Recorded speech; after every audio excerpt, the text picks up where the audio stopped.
Good morning six class. देखिए हमारा first chapter जो था वो कंप्लीट हो चुका था। ओके, और आज हम पढ़ेंगे सेकंड चैप्टर। सेकंड चैप्टर हमारा क्या है? वर्ण विचार। ये है वर्ण विचार। ओके, तो वर्ण विचार में देखिए मैं आपको पढ़ के बताती हूँ और फिर आप लोग सुनते चले जाइएगा। जहाँ आपको लगे कि समझ में नहीं आ रहा वहाँ पे आप कर लीजिएगा अंडरलाइन।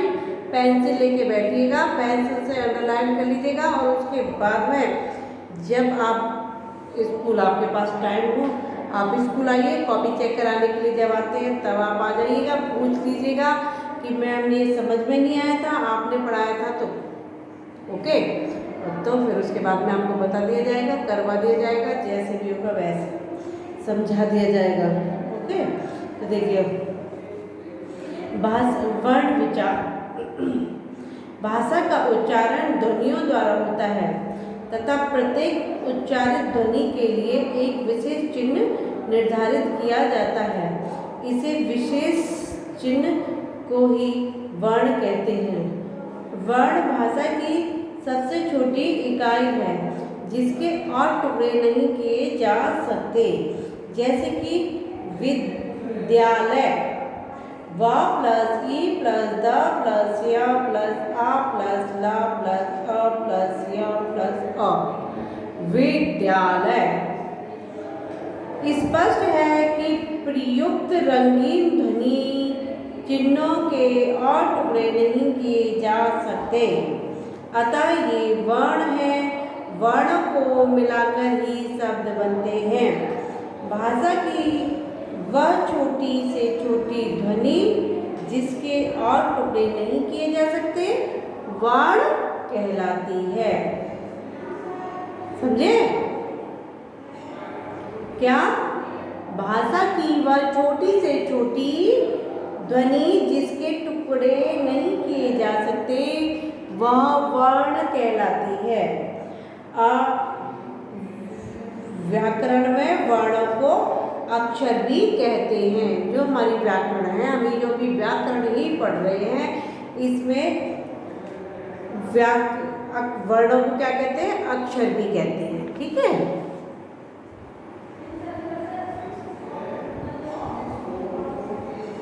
हाँ जी। फिर हो गया वर्णमाला यानी कि अल्फाबेट। अल्फाबेट सभी वर्ण जब एक मिनट मैं आपको एक डेफिनेशन लिखवा देती हूँ तो उससे क्या है फिर क्लियर होता चला जाएगा।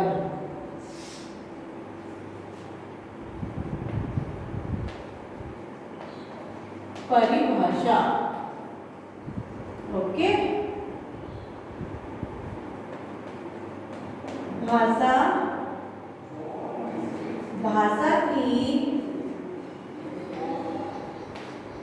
वह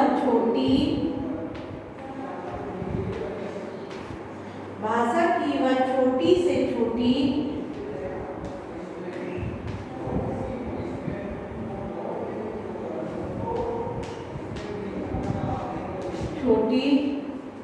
ध्वनि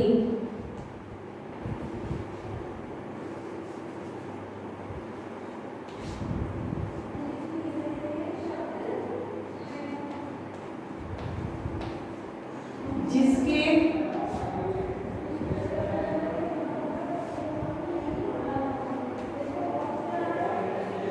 टुकड़े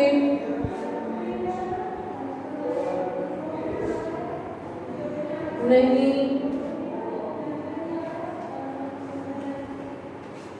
किए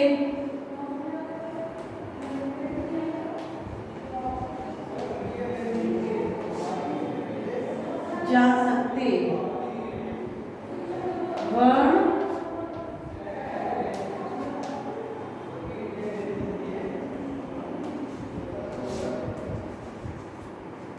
कहलाते हैं। ओके, व्याकरण में वर्णों को अक्षर भी कहते हैं। ये देखिए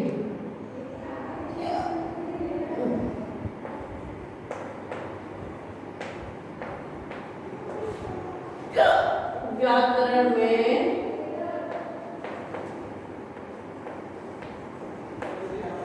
वर्णों को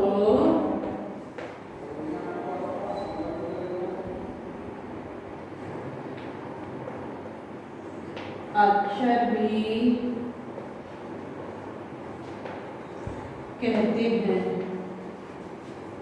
ये हो गया, ये तो एक अलग है, मैंने आपको जो बताया है, ठीक है। वो जो ऊपर वाली है वो हमारी डेफिनेशन है। चलिए, हाँ, वर्णमाला यानी कि अल्फाबेट।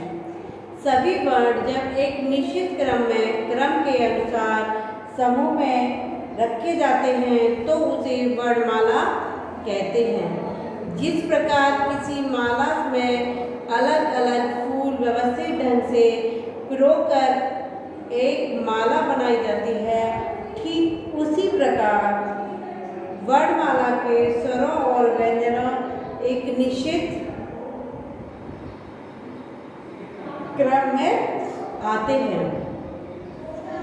वर्णों के एक निश्चित क्रम समूह को वर्णमाला कहते हैं, ठीक है। वर्णों के भेद,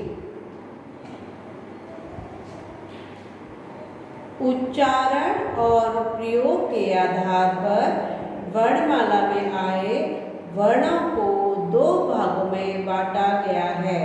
कौन कौन से भाग? स्वर और व्यंजन, ठीक है। स्वर क्या होता है? वोवल्स। जिन वर्णों का उच्चारण करते समय वायु बिना रुकावट के मुख से बाहर निकलती है उसे स्वर कहते हैं। ये संख्या में 11 है। हिंदी वर्णमाला में स्वर का क्रम इस प्रकार है: अ, आ, इ, उ, ऋषि, ए, ऐ, औ। ठीक है, ये तो है हमारा वर्णमाला के भेद हैं।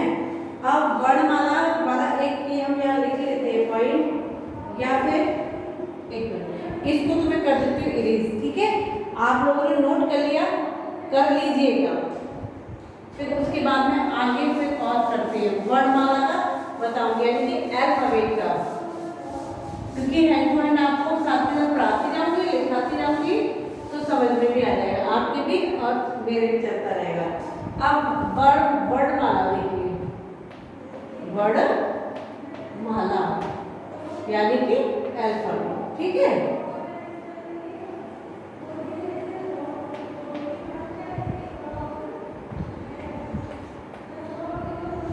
वर्णों के एक निश्चित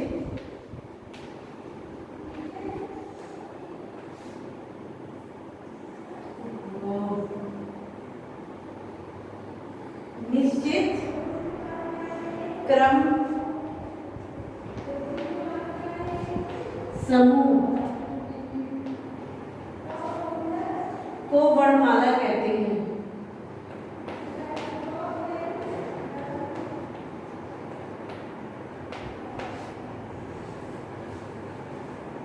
वर्णमाला कहते हैं, ठीक है। अब वर्णों के भेद ये देखिए, वर्णों के कितने भेद होते हैं? दो भागों में बांटा गया है। भागों में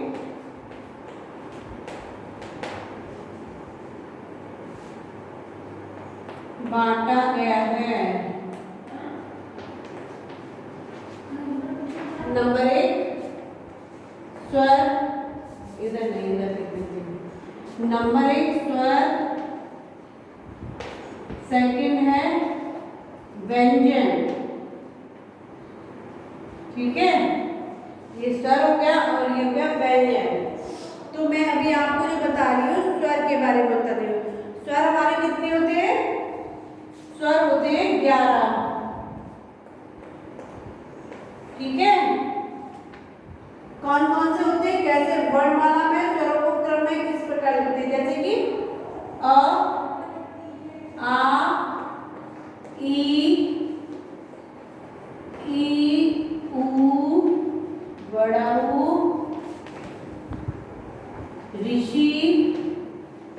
ए औ औ। ठीक है, ये हमने वर्णों को क्रम में लिख दिया। स्वरों को विभाजित करने के निम्नलिखित दो आधार होते हैं। कौन कौन से होते हैं? मूल स्वर और संधि स्वर। मूल स्वर कैसे होते हैं? इसमें 4 स्वर होते हैं, वे हैं आ, ई, उ और ऋषि। संधि स्वर कौन से होते हैं? इस स्वर में अन्य 7 स्वर होते हैं, वे हैं आ, ई, उ, ए, ओ तथा औ। इनकी उत्पत्ति निम्नवत होती है। कैसे? आ प्लस आ बन गया, आ प्लस ई ए बन गया, आ प्लस उ ओ बन गया, ई प्लस ई बन गया बड़ी ई, आ प्लस ए बन गया बड़ी ए, आ प्लस ओ बन गया बड़ा ओ, और उ प्लस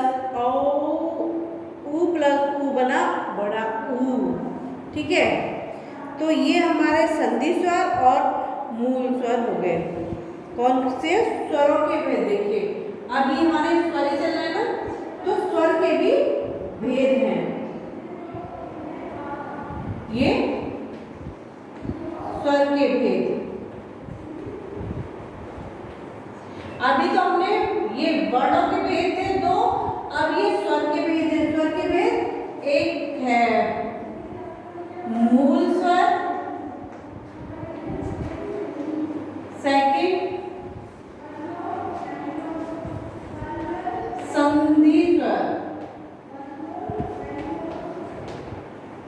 ठीक है, मूल स्वर मैंने आपको बताया, इसमें 4 स्वर होते हैं।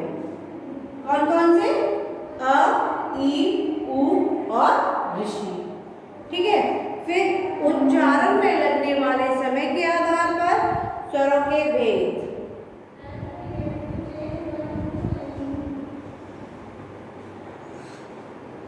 देखिए अब दूसरा बता देती हूँ, खबर।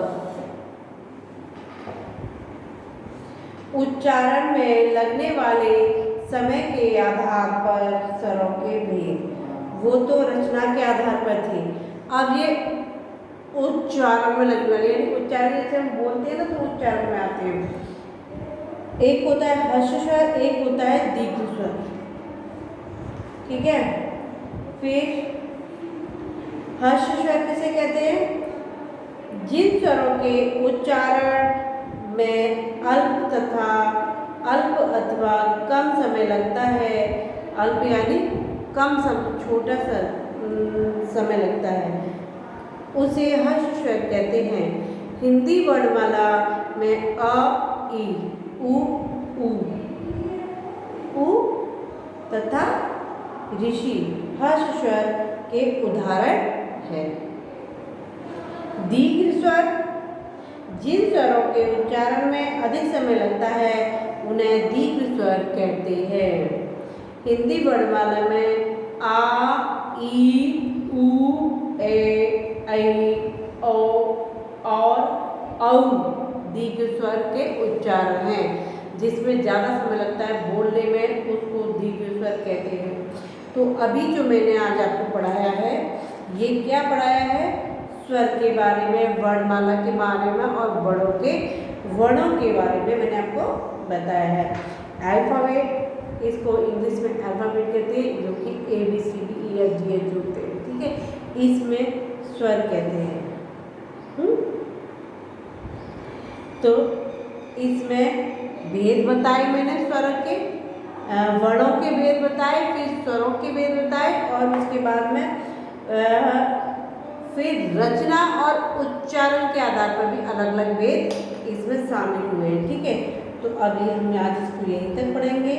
फिर जो नेक्स्ट क्लास में हम पढ़ेंगे वो पढ़ेंगे अयोगवाह से। ठीक है, तो ये हम यहाँ से पढ़ेंगे नेक्स्ट।